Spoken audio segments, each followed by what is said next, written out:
The complete works of Swami Vivekananda, The Free Soul, lecture delivered by Swamiji in New York in 1896, Part 3.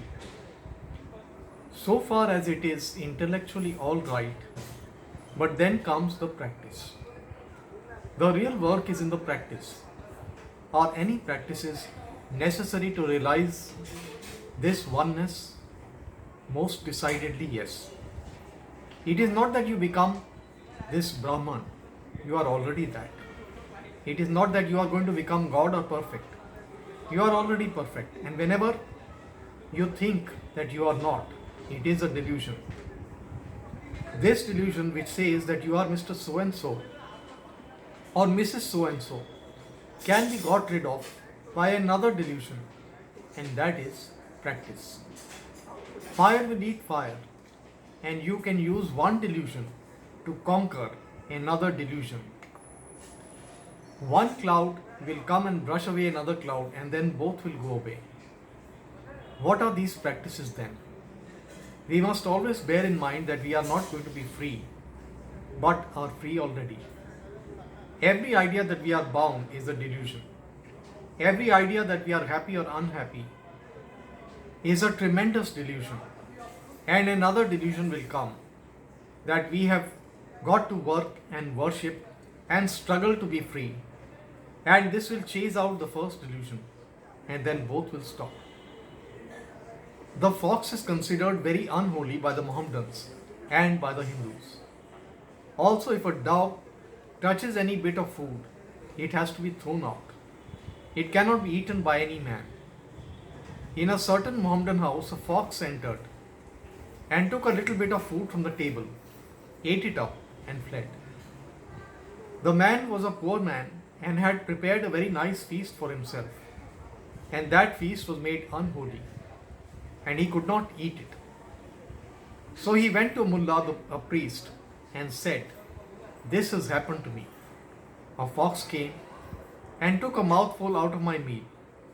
What can be done? I had prepared a feast and wanted so much to eat it, and now comes this fox and destroys the whole affair." The mullah thought for a minute and then found only one solution and said, "The only way for you is to get a dog and make him eat a bit out of the same plate, because dogs and foxes are eternally quarreling.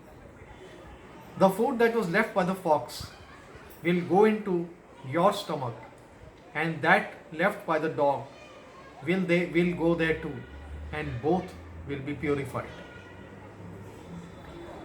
This is a hallucination that we are very much in the same predicament. This is a hallucination that we are imperfect, and we take up another, that we have to practice to become perfect. Then one will chase the other as we use one thorn to extract another and then throw both away. There are people for whom it is sufficient to hear, "Thou art that." When a flash, this universe goes away and the real nature shines. But others have to struggle hard to get rid of this idea of bondage. The first question is, who are fit to become Jnana Yogis? Those who are equipped with these requisites: first, renunciation of all fruits of work and of all enjoyments in this life or another life. If you are the creator of this universe, whatever you desire, you will have, because you will create it for yourself. It is only a question of time.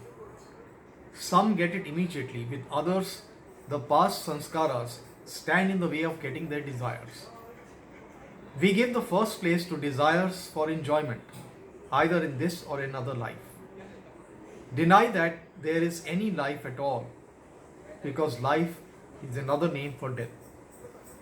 Deny that you are a living being. Who cares for life? Life is one of these hallucinations, and death is its counterpart. Joy is one part of these hallucinations, and misery the other part, and so on. What do you have to do with life or death? These are all creations of the mind. This is called giving up desires of enjoyment, either in this life or another.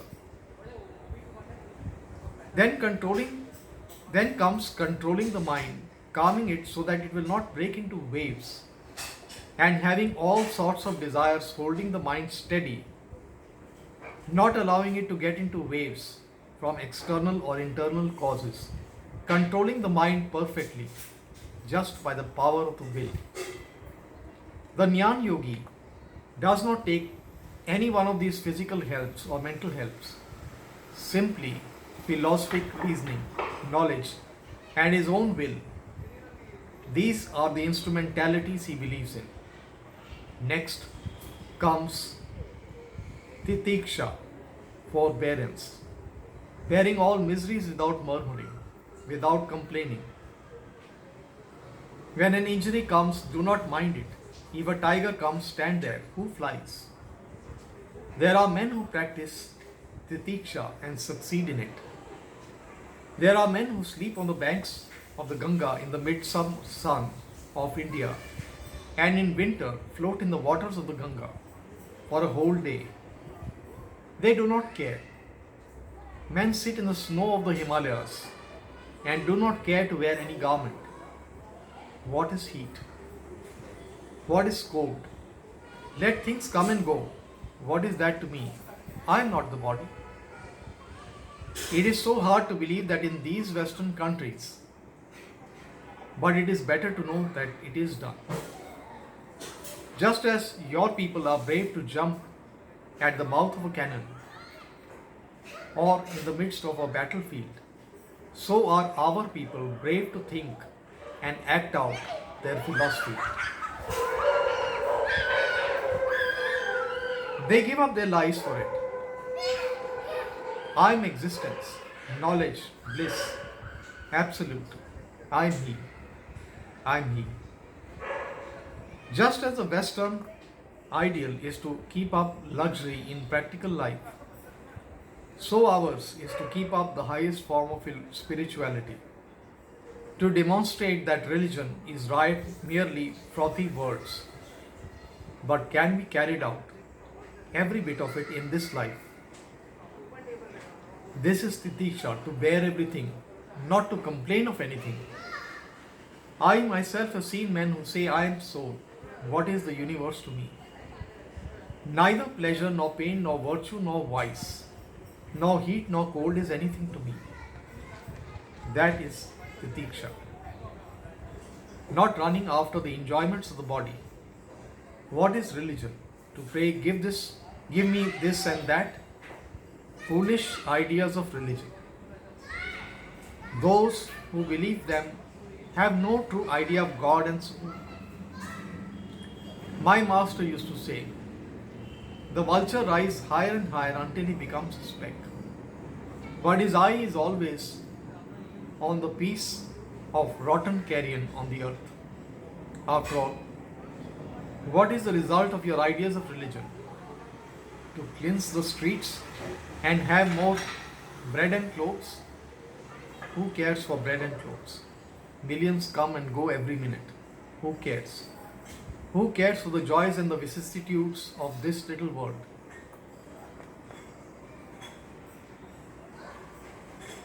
Go beyond if you dare. Go beyond law. Let alone the whole universe vanish and stand alone. I am existence absolute, knowledge absolute, bliss absolute. I am He. I am He.